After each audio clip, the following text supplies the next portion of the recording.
Bonjour à toutes et tous. Nous sommes ravis de vous accueillir aujourd'hui pour évoquer l'actualité et pas de n'importe quelle manière, puisque c'est comment parler de l'actualité avec mon enfant ou mon ado. Donc, je suis ravie de vous accueillir aujourd'hui. Je suis Delphine Cochet, la cofondatrice de Ma Bonne Fée, et j'ai avec moi Aline Nativelli Damou, qui est notre psychologue clinicienne référente et spécialiste de la famille, de l'accompagnement à la fois la famille de manière générale, mais aussi des enfants et adolescents.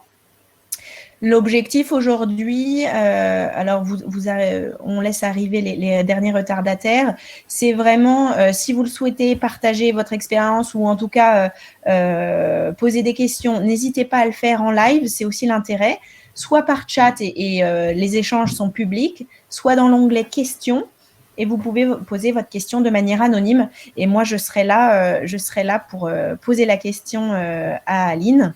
Donc n'hésitez vraiment pas. Ce que je vous propose avant que je laisse la parole à Aline, c'est de déjà, pour les participants qui nous ont rejoints, qui sont en train de nous rejoindre, de nous préciser, hop, je l'écris en même temps, l'âge de vos enfants, parce que ça va également nous permettre de cibler le discours, même si certains d'entre vous nous regarderont en replay. Je sais que vous êtes beaucoup d'inscrits sur la partie pour regarder en replay.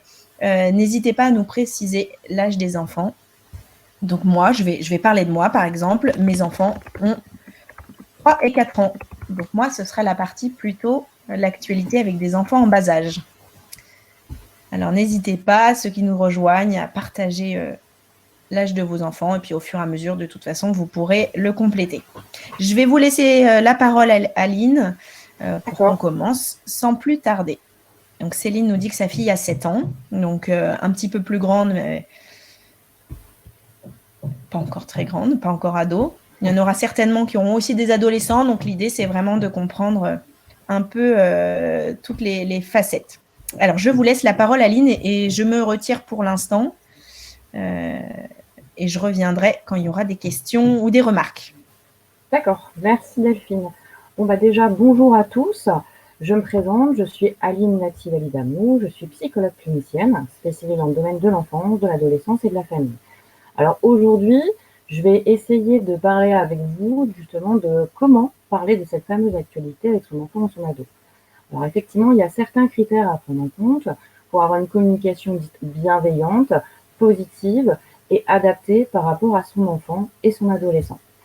On a donc préparé un support justement pour vous aider aussi à voir le visuel. Donc, comme le disait Delphine, n'hésitez vraiment pas à interagir. Moi, je regarde quand même un petit peu à côté des questions et le chat. L'objectif, c'est qu'il puisse y avoir quand même une interaction entre nous et que je puisse éventuellement vous donner 2-3 préconisations en lien avec votre vécu ou vos questions. Donc, on va attaquer. Donc, comment parler de l'actualité avec mon enfant et mon ado. Alors, très clairement, il ne faut absolument pas lui cacher la vérité, puisque votre enfant, tout comme vous, baigne dans cette actualité. Le seul vraiment facteur très important, c'est d'essayer de sélectionner les informations et de choisir la bonne manière d'en parler avec eux. Alors, vous me direz, c'est pas toujours évident, sauf que votre enfant, il est quand même, que vous le vouliez ou non en tant qu'adulte, confronté à cette fameuse actualité, surtout s'il y a des choses qui sont demandées en lien avec cette actualité, comme le port du masque, comme effectivement des couvre-feux. Donc c'est des choses quand même importantes à leur communiquer. Il y a quelque chose aussi que j'aimerais bien dire aux parents pour les rassurer, c'est qu'il n'y a rien de plus normal à ce que votre enfant vous pose des questions sur l'actualité. Vraiment, c'est quelque chose d'important pour lui, puisqu'il voit bien aussi la réaction des adultes. Il faut vraiment être vigilant au maximum sur les fameux canaux de communication. Alors j'en ai répertorié 3 qui ressortent le plus souvent. Vous avez la radio, donc ça c'est effectivement, ça peut être, selon l'âge de l'enfant, on reste toujours aussi sur une thématique d'âge, puisque la radio c'est un flot de paroles avec des voix qui peuvent aussi s'entremêler. Il n'y a pas forcément le choc des images, mais on peut dire aussi que pour l'enfant, vu qu'il n'y a pas d'image, la compréhension peut être plus difficile. Donc ça, c'est quelque chose aussi d'important par rapport à la radio, l'écoute de la radio. Tout ce qui est en lien avec la télévision. Donc là, vous avez le flot d'informations, donc le parler, plus très souvent des images, des témoignages, une musique de fond aussi qui peut être plus ou moins angoissante. Donc là, on va dire qu'avec la télévision, votre enfant il a plusieurs informations à séquencer pour être dans une forme de compréhension. Ce qui est recommandé par rapport à la télévision, c'est vraiment d'être près de lui au maximum et de vraiment être dans l'observation de ses ressentis, de sa communication corporelle aussi quand il regarde certaines choses. Maintenant, il y a aussi Internet. Donc là, c'est plutôt pour la tranche d'âge peut-être à partir de 10 ans, aussi des préados et des ados, où là, vous avez les réseaux sociaux, les applications, les sources diverses. Donc là, il y a vraiment une fonction importante des adultes dans la prévention des fameuses fake news, ou aussi tout ce qui est en lien avec les réseaux sociaux sur justement ces mauvaises informations, où aussi chacun peut amener son opinion, son avis sur une situation. Et surtout pour les ados, il peut y avoir un effet de collectif, boule de neige assez important, et pas si anodin que ça, de mettre son avis sur Internet, puisque ça laisse une trace numérique. Donc concrètement, ce que je recommande toujours, moi, dans mes suivis familiaux, c'est vraiment d'essayer d'en parler en famille, puisque votre enfant, il aura accès aux informations, que vous le vouliez ou non, puisqu'il sera aussi confronté à d'autres sources environnementales. Souvent, c'est la famille. Bon, là, c'est souvent la famille, je dis plutôt élargie. Ça peut être une tonton, un tata, une mamie, un papy qui va lui en parler au téléphone d'une façon très anodine. Ou ça peut être aussi l'école, puisque là, en période de confinement, c'est vrai que les enfants ont deux sources, on va dire, d'informations. C'est la famille et effectivement l'école. Donc, il faut aussi faire très attention parce que au niveau de l'école, avec ses copains et ses copines, ils peuvent parler de certaines choses et ils vont effectivement, en tant qu'enfants, amener leur compréhension de ce qu'ils ont entendu ou vu. Il peut y avoir effectivement aussi des conflits entre les enfants parce qu'il ne va pas y avoir les mêmes avis. Donc, vraiment, votre objectif à vous en tant que parent, en tant qu'adulte de référence globalement, c'est d'éviter que l'information devienne une source d'angoisse et qu'il y ait effectivement un imaginaire très négatif autour de tout ce qu'il peut entendre, puisque souvent l'enfant, lui, va être dans une forme de compréhension, mais les adultes de leur référence ne m'en parlent pas, voire très peu. Qu'est-ce que ça signifie pour eux et pour moi? C'est surtout ça. N'hésitez pas à interagir s'il y a des choses que je vous dis qui ne sont pas forcément claires, parce que l'exercice du webinaire est aussi particulier. N'hésitez pas à faire des remarques ou à poser des questions. Alors, vous avez un espèce de plan de communication qui est important pour avoir une communication harmonieuse avec votre enfant. Il y a effectivement 4 plans à prendre en considération. Vous allez me dire, oui, c'est logique. Mais quelquefois, en tant que parent ou adulte de référence, on peut avoir tendance à oublier tout ça, pour plusieurs raisons d'ailleurs. Donc c'est pour ça que je vous en parle aussi aujourd'hui. Vous avez le premier plan qui est intellectuel. Donc là, c'est considérer l'âge de votre enfant en lien avec son stade de développement. C'est-à-dire sa maturité cognitive, émotionnelle. Ça, ce sont des choses très importantes à prendre en compte, qui vont justement vous aider à utiliser des outils, un discours, des méthodes adaptées auprès de lui. L'autre plan extrêmement important, c'est le plan émotionnel, surtout quand on parle de l'actualité. Donc c'est prendre en compte ses ressentis, ses incompréhensions, mais aussi l'ensemble de ses sensations, pour justement être toujours dans une approche la plus fine possible de transmission des informations que vous voulez auprès de votre enfant. Vous avez après effectivement le fameux plan communicationnel, donc c'est comment je souhaite interagir avec mon enfant. Est-ce que je veux instaurer un dialogue ou au contraire, est-ce que j'essaye de faire un espèce de cours pédagogique à mon enfant sur un thème d'actualité, comme par exemple le terrorisme, la situation sanitaire, etc. C'est est-ce que effectivement je m'autorise à avoir des temps de silence, je prends en compte aussi la temporalité, c'est-à-dire quand je vais parler à mon enfant, c'est-à-dire c'est quand le meilleur moment, qui va de pair avec le meilleur lieu. Et puis surtout, j'essaye entre guillemets d'anticiper les fameuses questions qu'il pourrait me poser. Et en même temps, je ne tombe pas des nues quand il me pose certaines questions. Votre enfant, il aura besoin que vous puissiez répondre à toutes ces questions et même en tant qu'adulte lui dire écoute, je n'ai pas cette information, je ne sais pas. Tout ça, ça vous permettra effectivement d'avoir un plan communicationnel en prenant en compte votre enfant, mais aussi l'ensemble des observations que vous pourrez avoir en ayant cette communication avec votre enfant. Et puis j'insiste aussi sur les personnes dites références et ou ressources. Il faut aussi réfléchir au fait, est-ce que la présence de 2 adultes pourrait davantage être adaptée, un seul? Est-ce qu'on met en place quelque chose en lien avec la fratrie? ou avec la famille entière, ça, c'est des choses vraiment que vous pouvez adapter. Et même, j'ai envie de vous dire qu'on peut aussi prévoir un plan de communication en se disant, bon, bah, je fais une première étape où je discute tout seul avec lui. L'autre étape, je vais en parler avec la fratrie. Et la troisième étape, on va en parler en famille. Ça peut être aussi un bon plan de communication. Et puis, en tant que psychologue, effectivement, moi, ce qui m'intéresse énormément aussi à vous transmettre, c'est tout ce qui est en lien avec le plan psychologique. La perception, la réflexion, l'intuitivité, mais tout ce qui est en lien aussi avec les réactions défensives et les phénomènes de protection que votre enfant pourrait avoir en lien avec cette réception d'informations en lien avec l'actualité. Tout ça pour vous donner effectivement la prise en compte de votre enfant dans sa totalité, sans pour autant vous oublier vous dans cette forme de communication, en faisant le point sur ce que vous vous sentez de dire, de ne pas dire, de faire, des modalités d'interaction que vous voulez avoir avec votre enfant. Et puis le point important, c'est effectivement, vous êtes un adulte, vous avez votre façon de raisonner, vos ressentis, vos émotions. Il faut aussi pouvoir accepter de vous mettre à un niveau dit d'enfant. Vraiment, ça c'est très important parce que votre objectif, c'est que votre enfant, il appréhende le plus facilement possible toutes ces informations qui seront peut-être difficiles à saisir pour lui, selon son âge, mais aussi souvent en lien avec ses émotions ressenties. Ça, c'est quelque chose aussi de très important. Le tout, c'est qu'en tant qu'adulte de référence, c'est d'amener les choses de façon ludique, amusante au possible et instructive. Peu importe les thématiques auxquelles vous allez aborder avec votre enfant, tout simplement. En somme, n'ayez pas peur de parler de l'actualité avec vos enfants et surtout de leurs questions, globalement. Alors moi, j'ai une petite question, Aline, qui nous a été posée et que je rejoins également à titre personnel. Dans quelle mesure certains sujets, il faut les aborder de nous-mêmes? Je prends l'exemple très concret de Samuel Paty, ou se dire peut-être qu'ils en ont entendu parler et qu'il faut en parler. Je parle surtout aussi pour les enfants plus jeunes, hein, pour lesquels il n'y a pas forcément eu de sensibilisation, voilà. Mais je donne l'exemple et cette question me va bien aussi parce que l'autre jour, mon fils m'a dit qu'ils avaient joué à la récré à tranche-tête. Et donc, je lui dis tranche-tête, qu'est-ce que c'est ce jeu? Il me dit, bah, c'est juste qu'il faut couper la tête. Je dis, mais tu sais, enfin.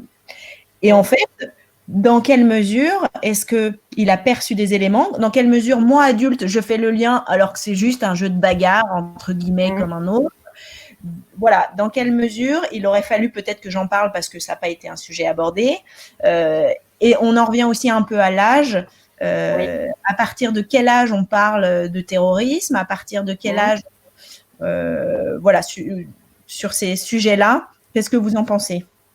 Alors, ça va être une réponse assez concrète. L'âge, effectivement, est très important dans les méthodes de communication. Si je refais référence à votre exemple, Delphine, c'est... Alors, nous, je pense que là, vous avez fait une association avec l'actualité en tant qu'adulte, mais je pense que la plupart des enfants ont beaucoup de jeux en lien avec cette thématique de la mort, du t'es mort, etc., du corps. Alors, peut-être éventuellement qu'il a entendu quelque chose. Alors là, si vous avez un doute, peut-être réfléchir avec votre partenaire éducatif sur bah, écoute, il m'a parlé de ça, est-ce qu'on s'autorise, nous, en tant qu'adulte, à creuser un petit peu plus et comment on peut aborder ce fameux sujet avec lui? Moi, ça me fait écho aussi à ma petite fille qui a 3 ans et à l'école maternelle qui a aussi fait la minute de silence symbolique. Moi, j'en ai parlé avec elle avec des mots assez simples, en lui disant qu'il y a un professeur qui a été attaqué à la sortie de son école et que ça a été très grave et qu'il est mort. Et quand elle m'a dit pourquoi, je lui ai dit, il y a quelqu'un qui a en tout cas eu une attitude pas du tout gentille parce qu'il n'a pas compris le message du professeur. Voilà. Et effectivement, en adaptant ce que vous vous sentez de dire aussi, vous, c'est important. Moi, je pense que de toute façon, peu importe l'âge, il faut quand même essayer d'informer votre enfant parce qu'il va y avoir des répercussions. Moi, je me suis dit, je vais en parler parce qu'elle va faire la minute de silence dans sa classe, en fait. Moi, je pars du principe que si vous savez qu'il va y avoir une source d'information qui va être dite à votre enfant, c'est bien quand même d'essayer d'en parler avec lui en amont, déjà pour essayer de mettre un petit peu de sens, si on reprend sur l'exemple de Samuel Paty, et qu'est-ce qu'il va vivre pendant cette minute, et pourquoi l'école, etc. Pourquoi, c'est pareil, hein, si on reprend l'hommage de Samuel Paty, normalement l'école ma fille par exemple devait rentrer à 10h, puis après elle va rentrer à 8h30. Donc, j'ai dû quand même lui expliquer un petit peu avec 2-3 mots pourquoi il y avait tous ces changements. Et finalement, je pense que c'est important puisque ça va avoir un impact sur l'enfant quand il va arriver à l'école.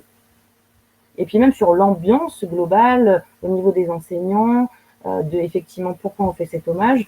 Je pense que c'est quand même important en tant qu'adulte de tenter de leur expliquer, alors bien sûr avec des mots adaptés, surtout chez les jeunes enfants. Et puis moi, avec ma fille, j'utilise le dessin. Voilà. Les plus petits, le dessin, ça passe bien. Et puis, tout ce qui est en lien aussi avec le corps humain, expliquer le sang, expliquer toutes les parties du corps. Alors, on n'a pas été jusqu'au dessin, jusqu'à trancher la tête, mais effectivement expliquer que ce monsieur, on lui avait fait mal au corps, qu'il y avait eu du sang qui était sorti, etc., etc. Donc vraiment, cette question, il y a beaucoup d'appréhension par rapport à l'âge, ce que j'entends moi aussi beaucoup au cabinet, mais du moment que vous savez qu'il va y avoir, entre guillemets, des répercussions dans sa vie quotidienne, il faut pouvoir trouver des outils pour lui en parler. Voilà. Alors justement, Delphine, ça faisait écho justement à la prochaine diapo, donc ça tombe bien. Ce qui est important aussi comme repère, c'est vraiment de tenter de savoir ce que votre enfant a entendu. Alors ça va être entendu, vu, lu et compris de l'actualité. Donc globalement, ça peut ressortir sous forme de questions. Et toi, que sais-tu déjà? Qu'en penses-tu? Ça vous permettra effectivement de partir de l'existant et de ce que votre enfant a compris. Et puis aussi, ce qui est important, ce qui peut arriver et ce qui arrive très souvent, c'est partir des questions de votre enfant, tout simplement. Et là, vous pourrez être en mesure de filtrer, entre guillemets, les informations que vous voulez lui donner. C'est quand même assez rare que les enfants ne posent pas de questions sur ce qu'ils ont entendu, vu, ou sur aussi ce qui s'est passé à l'école, parce que j'ai entendu ceci ou cela. Généralement, ils posent des questions. Déjà très très jeunes, vers 5-6 ans, les questions peuvent déjà venir sur l'actualité, sur les informations qu'on m'a transmises, que j'ai pas compris, ou quand ils voient aussi des changements dans leur vie quotidienne, dans leur environnement. Ça vous permettra effectivement de lui donner aussi des repères, c'est-à-dire les fameux repères. Ce qu'on choisit, c'est plutôt la télé, c'est-à-dire que votre enfant, progressivement, par rapport à sa maturité cognitive, va être capable de ce que tu vois à la télé, c'est un fait. Et est-ce que c'est un fait? Est-ce que c'est imagé? Est-ce que c'est une publicité? Est-ce que c'est une fiction? Ça, c'est aussi important d'en discuter avec eux, les aider à identifier ces fameuses cases séquentielles qu'ils vont voir à la télévision. Ça vous permettra aussi de leur donner des repères au niveau des informations que vous avez et de pouvoir penser ensemble à l'événement. L'autre point important, c'est la vigilance sur l'accès aux images, aux sons, aux mots choquants pour votre enfant, ce qui n'est pas toujours évident parce qu'on pense avec une sensibilité d'adulte, ou quelquefois aussi on peut se dire « Ah tiens, il va avoir peur de ceci ou de cela », et finalement votre enfant n'a pas la réaction attendue. Ça, c'est vraiment quelque chose de très réactionnel. Il faut être, entre guillemets, face à cette situation pour voir comment votre enfant va réagir. Mais j'insiste sur un point important, c'est les sons. Il y a aussi des sons qui peuvent être très anxiogènes, surtout avec les thématiques d'actualité, qui sont faits pour habiller justement le reportage ou la fiction ou le film. Donc c'est des choses auxquelles il faut faire attention aussi, les sons, parce que c'est des choses que les enfants peuvent garder facilement en mémoire et qui peuvent aussi apparaître sur des terreurs nocturnes ou des cauchemars. Après, vous avez aussi quelque chose d'important, c'est de sensibiliser votre enfant aux potentielles informations ou images qui pourraient être violentes pour lui. Donc, tout simplement, c'est lui dire qu'il s'autorise, s'il veut et s'il le souhaite, à arrêter de regarder, à demander à l'adulte d'arrêter la télévision, la radio, ou même de regarder un reportage sur une tablette, qu'il puisse s'autoriser à dire là, j'y arrive pas, je comprends pas, ça me fait peur. Arrête. Et ça, il faut vraiment que l'adulte prenne en compte. Et très souvent, il faut aussi prendre en compte qu'il n'est pas bien émotionnellement. Et là, éventuellement, il pourra vous poser certaines questions. C'est aussi en tant qu'adulte, et ça c'est souvent plus compliqué, c'est de prendre du recul face à votre propre ressenti face à un sujet d'actualité. Très souvent, selon vos émotions, votre positionnement, votre philosophie de vie, votre attachement à certaines valeurs, vous pouvez être dans une surréaction. Et donc c'est pour ça qu'il faut prendre le temps, vous en tant qu'adulte, de digérer toutes ces informations avant d'en discuter avec votre enfant ou votre ado. Justement pour vous-même, déjà prendre le temps de digérer ce que vous avez entendu, lu ou vu, et vivre vos émotions pleinement, pour ne pas transmettre ces angoisses ou ces incompréhensions à votre enfant. Et puis, ça ne veut pas dire non plus que vous ne pouvez pas, vous, en tant qu'adulte, dire à votre enfant: «Bah, écoute, je suis triste à cause de ce fait d'actualité, parce que moi aussi, je suis enseignant, par exemple, ou parce que nous aussi, on partage cette religion, et cetera». Vous avez le droit, de dire certaines choses à votre enfant. Maintenant, il faut effectivement border vos émotions au maximum pour que lui, puisse aussi se dire en tant qu'adulte: «Papa, maman, mon enseignante, mon coach sportif, et cetera, ressent telle émotion, et ben moi, je vais m'autoriser aussi à dire ce que je ressens, même si c'est quelque chose de négatif ou de positif de toute façon aussi». N'hésitez pas à interagir, hein, s'il y a des choses que je vous dis qui sont pas forcément claires, vous voulez qu'on approfondisse un petit peu plus. Après, selon les thématiques, qui sont pas toujours toutes évidentes à mettre en avant auprès des enfants et des ados, c'est l'utilisation des supports adaptés, en fonction de l'âge de votre enfant. Alors, ce qui est souvent mis en avant dans l'approche théorique et clinique de la psychologie, c'est que à partir de 6 ans, vous pouvez vous autoriser à parler de l'actualité avec votre enfant d'une façon un peu plus approfondie, un peu plus poussée, puisqu'il y a aussi, on appelle ça la fameuse âge de raison, où le raisonnement effectivement est plus conséquent, qui est en train de se développer plus rapidement aussi. Et puis c'est l'âge aussi scolaire, de l'entrée au CP. Donc il y a forcément des choses qui vont être dites aussi à l'école d'une autre façon qu'à la maternelle ou à la crèche ou avec l'assistante maternelle. Vous avez plein de supports qui existent en lien avec l'actualité. À la fin du diapositive, vous aurez plein de références, hein, des journaux spécifiques selon les âges des enfants, pour les ados. Et puis aussi, moi j'ai envie de dire que ça serait bien que votre enfant ou votre ado trouve une personne ressource, voire plusieurs personnes ressources, pour parler de certains thèmes d'actualité. Alors ça peut être un pédopsychiatre très reconnu, ça peut être son psychologue s'il est en suivi, ça peut être vous en tant que parent parce que telle actualité, c'est quelque chose que vous appréciez vraiment et que vous êtes, entre guillemets, calé par rapport à ce sujet-là. Et puis, ça peut être aussi les enseignants. Ce qui est bien, c'est que quand c'est votre enfant et votre ado qui le choisit, ça leur permet d'avoir une référence, à se dire, tiens, avec cette personne-là, je peux poser toutes les questions, je sais qu'il va y répondre, qu'il va m'aider à comprendre mieux les choses. Il y a aussi, en tant qu'adulte, hein, vous avez le droit de ne pas tout savoir. Donc, en tant qu'adulte, faites aussi des recherches de votre côté. Si vous ne vous sentez pas forcément à l'aise ou si vous avez besoin d'un complément d'information sur certains thèmes d'actualité, n'hésitez pas à le faire. De toute façon, en tant qu'adulte, vous avez le droit de ne pas tout savoir et vous avez le droit aussi de faire passer ce message à votre enfant ou à votre ado. Ce qui est aussi recommandé dans la communication, c'est d'utiliser des phrases affirmatives au maximum. Tout simplement pour ne pas amener un côté plus anxiogène. C'est vrai qu'on a tendance très souvent à utiliser des phrases négatives. Donc, c'est quelque chose auquel il faut pouvoir faire attention, qui n'est pas toujours évident, je vous l'accorde. Et puis, très souvent, ce qui est recommandé, c'est quand même d'être à l'initiative de l'échange si votre enfant ne pose pas de questions, qui n'a pas l'air forcément intéressé par l'actualité ou par ce que vous essayez de lui dire. Quelquefois, ça peut arriver. Et j'insiste vraiment sur ce point-là, si vous savez que cet événement d'actualité va provoquer des changements dans sa vie quotidienne, que ce soit à l'école, que ce soit dans votre façon de fonctionner en tant que famille, que ce soit pour aller faire des courses, s'il y a du changement, il faut forcément lui en parler. C'est un peu comme le confinement, c'est un peu comme le port du masque, c'est comme le couvre-feu, tout ce qu'on a pu vivre, c'est comme les plans Vigipirate, c'est des choses auxquelles il faut pouvoir donner du sens aux enfants et aux ados aussi. Et puis, tout simplement, quand il y a beaucoup de parents qui sont réfractaires quand même à parler de cette actualité avec leurs enfants, je leur dis aussi, je leur souligne que c'est aussi une éducation à la citoyenneté. Et en même temps, ça leur donne accès à ce monde qui n'est pas toujours facile à comprendre. Et ils font partie de ce monde-là et que c'est quand même important pour eux de pouvoir leur donner accès à cette éducation à la citoyenneté. Et puis en même temps, ça fait toujours écho au développement de son empathie sociale. C'est-à-dire que même si cette situation ne le concerne pas, il peut réussir à s'imaginer à la place de l'autre, concrètement. Et ça va éveiller son empathie sociale et bienveillante à l'égard d'autrui. L'autre point important aussi, c'est que de parler de l'actualité en famille, ça permet une approche des différents points de vue des membres de la famille et ça permet aussi de développer son sens critique. Donc c'est quelque chose qui est quand même aussi très intéressant pour le développement de votre enfant et votre ado. Et puis aussi, en tant qu'adulte et en tant qu'enfant, il y a beaucoup d'enfants qui vont ressentir un phénomène d'impuissance face à la thématique. C'est-à-dire qu'il y a des choses qui arrivent et votre enfant va se sentir complètement impuissant. Donc ça peut amener beaucoup d'anxiété, beaucoup d'angoisse, beaucoup de pensées négatives. Et là, il faut essayer avec lui de relativiser en lui disant qu'il y a des actions qui existent et qu'il peut être aussi acteur à son niveau à lui, en lui disant qui peut agir face à ce sujet-là, quelles sont les actions possibles, et nous, concrètement, qu'est-ce qu'on peut faire.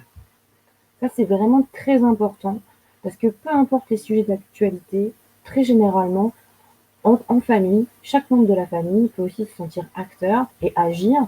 On parle aussi beaucoup du phénomène d'éco-anxiété. Donc ça, c'est des choses auxquelles, par exemple, vous pouvez dire à votre enfant, tu peux être acteur par rapport à la planète. Et puis, bien sûr, un dernier point qui est très très important, c'est de ne pas être dans le jugement des réactions de votre enfant, des incompréhensions, de ses remarques, de son avis aussi sur la situation. Ne pas en rire, ne pas le sanctionner non plus. Ça, c'est quelque chose d'important. Il peut effectivement, entre guillemets, dire une bêtise, mais ça dépend du sens qu'il y met derrière, ça dépend qui lui a parlé de ça et comment on lui a parlé de ça. Et puis surtout, ne pas être dans une forme de silence de plomb face à ce que votre enfant va avoir comme réaction. Face même à ses questions. Ça, c'est quelque chose d'important. Alors, je me permets d'interagir Oui. et ça tombe bien parce que vous en avez parlé sur la partie éco-anxiété. On avait eu Mm. justement une question d'un utilisateur parce que son fils adolescent était très impliqué justement sur les thématiques planète et écologie et les parents pas aussi à fond, entre guillemets, et c'est où et comment mettre le curseur. Est-ce que s'adapter à ce que prône l'adolescent? Est-ce que si c'est trop extrême par rapport au rythme de vie et aux possibilités de la famille, enfin, comment aborder ce sujet-là?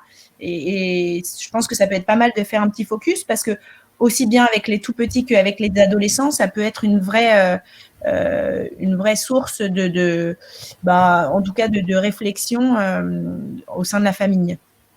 Alors là, effectivement, ce qui est intéressant pour les parents, pour les adultes, hein, j'aimerais dire, c'est accompagner au maximum cette prise de conscience de l'écologie. Alors effectivement, ça demandera peut-être quelques efforts aux adultes qui ne sont pas dans la même mouvance, la même actualité que les enfants et les ados d'aujourd'hui. Mais ce qui pourrait être entravant pour l'enfant ou l'ado, c'est de ne pas comprendre pourquoi ces adultes de référence ne font pas attention à la planète. Et ça peut renvoyer quelque chose de très négatif envers ces adultes de référence parce que finalement, et même des critiques, dans le sens où il y a des ados qui pensent clairement que c'est à cause de nous, les adultes, que la planète est comme ça et les générations précédentes. Donc il peut y avoir une vision de mauvais objet et que surtout si nous, en tant qu'adultes, on n'essaye pas de suivre cette mouvance de je protège l'environnement, je fais attention à mes déchets, etc., ça peut amener un blocage relationnel et quelque chose qui va abîmer la relation et qui n'est pas du tout conseillé. Alors bien sûr, après on peut se permettre avec son enfant et son ado de dire bon bah écoute, moi je suis pas autant sensibilisée que toi, je veux bien que tu essayes de m'apprendre, mais on va doucement, parce que c'est pas évident forcément le changement non plus, je ferai des erreurs, sache-le, j'en ferai encore un petit peu, mais l'objectif c'est que j'ai pas envie qu'à chaque fois que je fasse une erreur, tu me pointes du doigt, tu me disputes, parce que moi ça va pas m'aider en tout cas à t'accompagner et à moi aussi être dans une écologie bienveillante pour la planète et pour nous, les êtres humains. Donc voilà le conseil que je donnerais par rapport à cet accompagnement. Maintenant, il faut faire attention aussi aux comportements extrêmes qui peuvent arriver, justement, plutôt la thématique adolescent, où effectivement, ça va être le cœur de son centre de vie. Et là, en oubliant tout le reste, donc ça peut devenir un peu plus dangereux pour l'adolescent qui peut avoir des comportements très extrêmes en lien avec l'écologie et qui peut effectivement avoir à s'isoler aussi parce que les autres ne partagent pas autant que lui, avec autant de ferveur, cet amour de la terre, de l'écologie, etc. Il faut quand même rester vigilant sur les points de trop. C'est surtout ça. Alors, nous avons une question, Aline, de Céline. Oui. Sa fille est terrorisée depuis l'intervention à l'école sur la liberté d'expression et ce qui s'est déroulé pas loin de chez vous, apparemment. Nous avions décidé de ne pas en parler. L'école a dialogué, mais sa fille ne se sent plus en sécurité. Est-ce qu'il faut consulter un professionnel? Qu'est-ce que vous conseillez? Donc, pour rappel, la fille de Céline a 7 ans. Alors, c'est ça, je crois. Le conseil vraiment là, c'est déjà vous, en tant que parent, d'essayer de comprendre qu'est-ce qui se passe pour elle. Parce que vous utilisez le mot terrorisé. Donc là, c'est de bien identifier sa peur, déjà vous en tant que parent, pour savoir qu'est-ce qui génère chez elle ces peurs et qu'elle arrive elle-même à identifier. C'est-à-dire de quoi elle a eu peur. Elle a eu peur du discours des enseignants, elle a eu peur de la réaction des autres, ou est-ce que parce qu'elle a eu peur, elle, d'exprimer un point de vue ou une question. Ça, c'est des choses qui sont importantes. Elle a eu peur des fous. D'accord. Donc, ça, c'est quelque chose de particulier qui, effectivement, à mon sens, moi, je vous conseillerais directement de vraiment peut-être consulter un expert de l'enfant pour qu'il puisse éventuellement l'aider à trouver ses stresseurs, qu'il puisse réagir d'une façon adaptée à ses peurs et de bien identifier ces peurs-là, pour après vous donner, vous, des préconisations en fonction de votre fille, sa personnalité et ses ressentis. Là, concrètement, si ça peut vous rassurer un tout petit peu, Céline, il y a beaucoup d'enfants qui ont eu cette réaction de gêne, de malaise, d'incompréhension ou de peur face aux interventions dites pédagogiques dans les établissements pour diverses raisons et qui gardent encore un petit peu cette gêne à l'intérieur d'eux, qui moi m'en parlent au cabinet en me disant j'ai pas tout compris, mais j'ai compris que c'était important. Et puis en même temps, la minute de silence, je sais pas trop ce que ça veut dire. Et puis en même temps, il y en a qui étaient méchants, qui disent des choses bizarres sur l'acte du monsieur. Il y en a d'autres aussi qui parlaient des religions, qui parlaient de leur inconfort aussi. Donc si ça peut vous rassurer, il y a quelque chose qui peut-être chez votre fille a fait peut-être écho à son histoire ou peut-être déjà quelque chose qu'elle a vu à la télé ou dans un dessin animé, ça arrive aussi. Donc là, vraiment, le conseil, c'est peut-être de bien identifier cette peur pour qu'on puisse vous préconiser des outils adaptés aussi à la personnalité de votre fille. Parce que je ne sais pas si déjà chez elle, il y avait déjà un fond anxieux ou pas, qui a pu être aussi touché par rapport à ce qui a pu être dit et comment on lui a dit les choses aussi, c'est important. Maintenant, essayez-vous de penser à peut-être à anticiper. En plus, vous savez, vous me dites que c'est une petite fille qui est sensible. Peut-être déjà vous, parce que vous êtes ces adultes de référence. Moi, je vais parler de vous en tant que maman, parce que c'est vous qui parlez. Je pense que déjà, si vous aviez un discours à chaque fois sur l'actualité et vous savez que votre fille pourrait réagir, voire surréagir, avoir la parole de sa maman bienveillante et qui lui parle, déjà, il y aura déjà une première source de réassurance, de sécurité, puisque j'en ai parlé avec maman et que maman sera toujours disponible, ou papa, je ne connais pas votre configuration, mais pour m'aider à mieux comprendre et à mieux digérer tout ce que j'ai entendu et tout ce que j'ai vécu dans ma tête et dans mon cœur à ce moment-là. J'en profite, je rebondis encore avec un exemple très concret, alors plutôt sur un enfant en bas âge. L'exemple, c'est il y a beaucoup d'entraînement. Donc à l'école et en particulier sur la partie terrorisme. Alors on camoufle un peu la prévention avec un jeu qui est le jeu du loup. Oui. Mais on a des enfants qui sont parfois assez sensibles et pour lesquels en fait, soit sensibles et ou intelligents, qui cernent bien que c'est quelque chose de plus profond et qui ne le vivent pas très bien. Donc, est-ce que là-dessus, est-ce qu'il faut dire juste c'était un entraînement puis en plus il y a le loup, etc. Ou est-ce qu'il faut rentrer dans l'explication de voilà, en fait, si on fait ça, c'est parce que parfois il peut se passer des choses et voilà. Alors, comme vous le disiez, Delphine, ça dépend vraiment si ça vient de votre enfant. C'est-à-dire que là, vous me dites, il y a effectivement, il y a des enfants qui, le jeu du loup, ils prennent pour des bébés, des abrutis, des bébêtes, et qui comprennent bien que c'est plus poussé que ça. Si ça vient de votre enfant, moi, le conseil, c'est vraiment que là, il a besoin de comprendre plus ce qui se passe et qu'il a bien cerné que les adultes n'étaient pas très clairs. Donc, si ça vient de lui, il faut lui en parler, concrètement. Après, si votre enfant est plutôt à l'aise avec le jeu du lot et que ça n'amène pas d'angoisse particulière ni de questions, pour l'instant, laissez comme ça. Parce que la difficulté, c'est que comment ça va être géré après à l'école. C'est surtout ça. Et qu'est-ce que votre enfant il va dire du jeu du loup aux autres enfants s'il n'est pas demandeur de plus d'explications que ça. Après, la recommandation aussi, c'est peut-être d'en parler avec l'enseignant, de mettre en avant que votre enfant, il vous pose des questions sur un jeu du loup. Alors, vous, c'est quoi le positionnement de l'enseignant ? Qu'est-ce qui est dit concrètement aussi pendant ce jeu-là, pour que vous ne fassiez pas, entre guillemets, d'erreurs de communication non plus, qui pourraient après impacter votre enfant, éventuellement, dans le refus de faire le jeu du loup, et que ça pourrait le mettre à défaut par rapport à la classe et par rapport à son enseignant. Donc, concrètement, pour cette réponse-là, si votre enfant vient vers vous, vous pose des questions, vous pouvez y répondre. Alors, bien sûr, sur cette thématique-là, il faut peut-être prendre le temps de bien réfléchir, de peser vos mots, ça c'est quelque chose d'important, mais en soi, il est demandeur, donc il faut lui répondre d'une façon la plus adaptée possible, évidemment.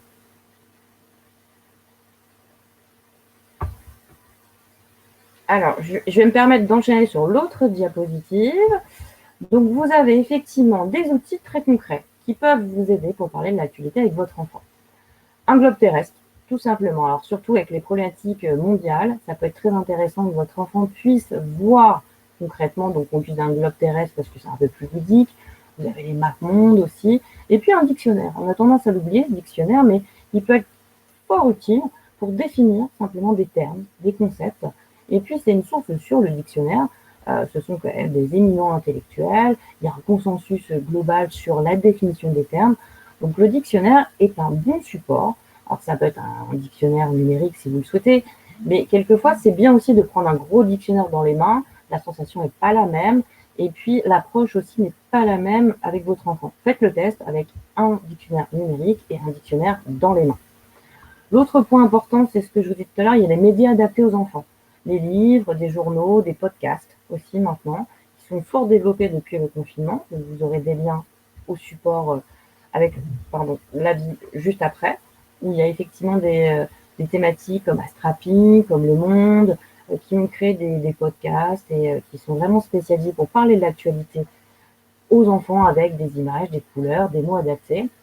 L'autre point important, c'est de se concentrer plutôt sur des explications dites techniques, donc plutôt sur des faits, que sur le nombre de morts. Même s'il y en a eu, votre enfant, c'est peut-être pas le plus important de savoir qu'il y a eu 13 morts, 100 morts, je ne sais pas, 1000 morts. Il n'a pas forcément besoin de connaître autant de détails. Qu'il y ait eu des morts, oui, mais peut-être pas le nombre ou le chiffre associé. Et puis, quelquefois, alors ça dépend des thématiques aussi en lien avec l'actualité, c'est aussi se concentrer sur le caractère exceptionnel de l'événement. Ça, je ferais peut-être plutôt référence à Samuel Paty sur la décapitation en soi d'un enseignant, qui reste quand même qui a un caractère très exceptionnel, même dans le monde. Hein. Donc, c'est des choses auxquelles qui est important de dire à votre enfant, qui ne sera pas le cas sur toutes les thématiques, hein, le caractère exceptionnel, mais en tout cas, vous pouvez vous autoriser à mettre aussi en avant, si c'est le cas, sur certains thèmes d'actualité. Et puis aussi, ne pas utiliser l'infantilisation d'une façon excessive, du type « tu es trop petit pour comprendre ». Pour comprendre quoi? C'est la vraie question, parce que comme on se l'a dit tout à l'heure, votre enfant, il baigne aussi autant que vous dans le monde dans lequel on est. Il baigne que vous voulez ou non, hein, de toute façon, que ce soit à l'école, en sortant dehors, en jouant avec ses copains, en étant confronté à différents supports sociaux, il est confronté à l'actualité. Donc, c'est à vous, en tant qu'adulte, là, c'est votre mission, c'est votre rôle à vous, de pouvoir lui transmettre ces informations d'une façon adaptée. Et puis aussi, quelque chose de très, très important, c'est d'expliquer à votre enfant qu'il peut aussi prendre un certain recul face à des sources d'informations, mais aussi face aux images et face à certaines informations. C'est important et que surtout lui dire que vous serez toujours là en soutien par rapport justement à cette prise de recul, que vous l'aiderez à prendre du recul face à certaines informations. Et puis là, il y a peut-être un point où vous allez me dire, oh là là, c'est compliqué de faire ça, mais d'essayer quand même de montrer le monde tel qu'il est, d'une façon réaliste, mais aussi optimiste. Voilà, j'insiste sur le mot optimiste. Certes, il y a des périodes qui sont plus compliquées, qui sont plus négatives, qui sont plus anxiogènes, mais votre enfant a quand même besoin de se projeter sur un avenir sympa, radieux, positif, ensoleillé. Il a besoin de ça pour se construire, d'accord? Donc, vos angoisses d'adulte, essayez quand même de les minimiser et de garder quand même cette phase optimiste par rapport à l'avenir, par rapport aux jours, aux mois qui arrivent. Ça aidera votre enfant aussi à supporter l'actualité, le présent aussi, parce que c'est quelque chose de très important.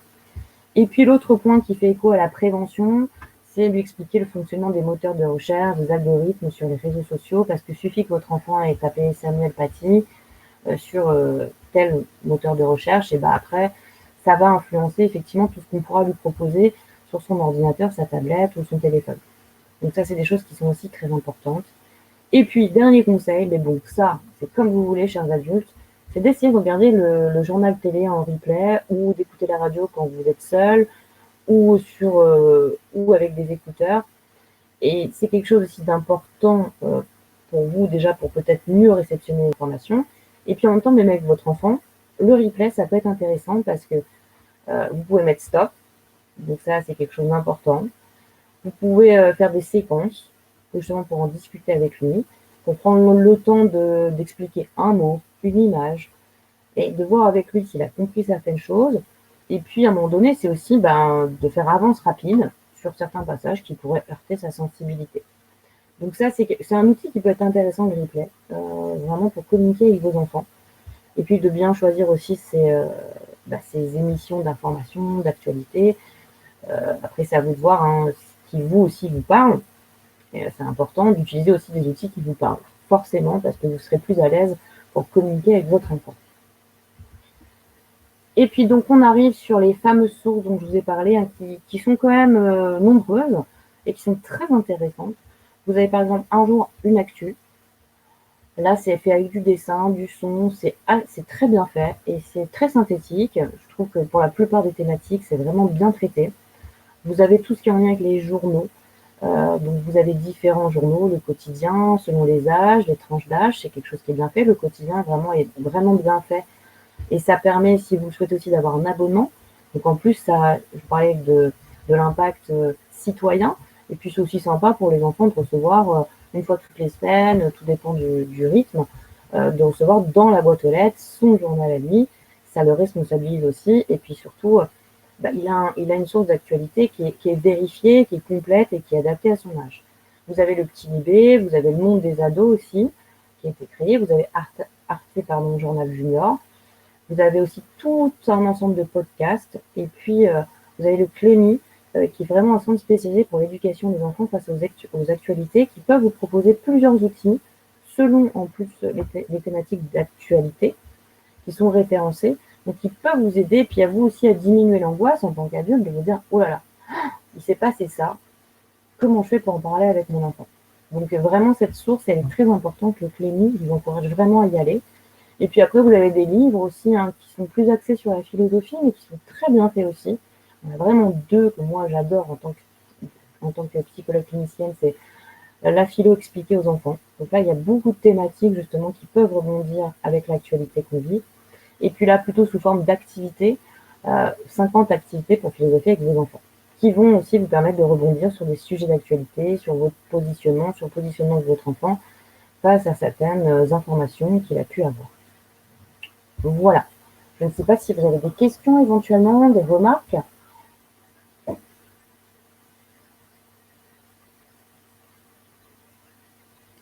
Alors, je reviens sur scène.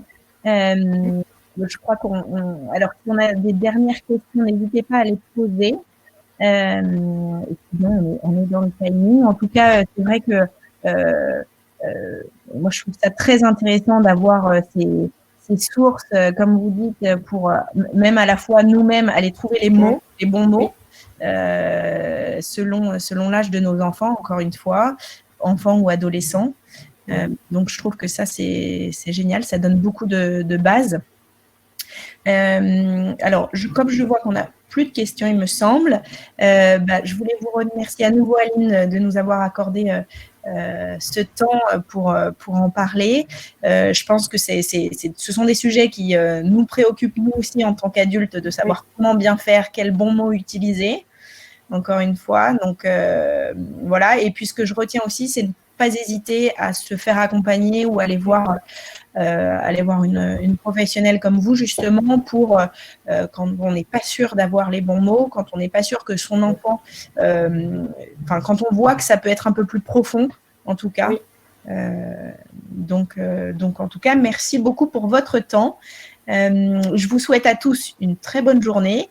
Et on se retrouve, Aline, que je ne dise pas de bêtises, il me semble, dans... Le 30 novembre, je crois. Je n'ai pas révisé, voilà. Le 30 novembre, oui. Voilà, le 30 novembre, on se retrouve le 30 novembre à la même heure sur une thématique bien actuelle mais intemporelle, c'est sur la charge mentale. Oui. La charge mentale du parent. Donc, on abordera tous ces sujets.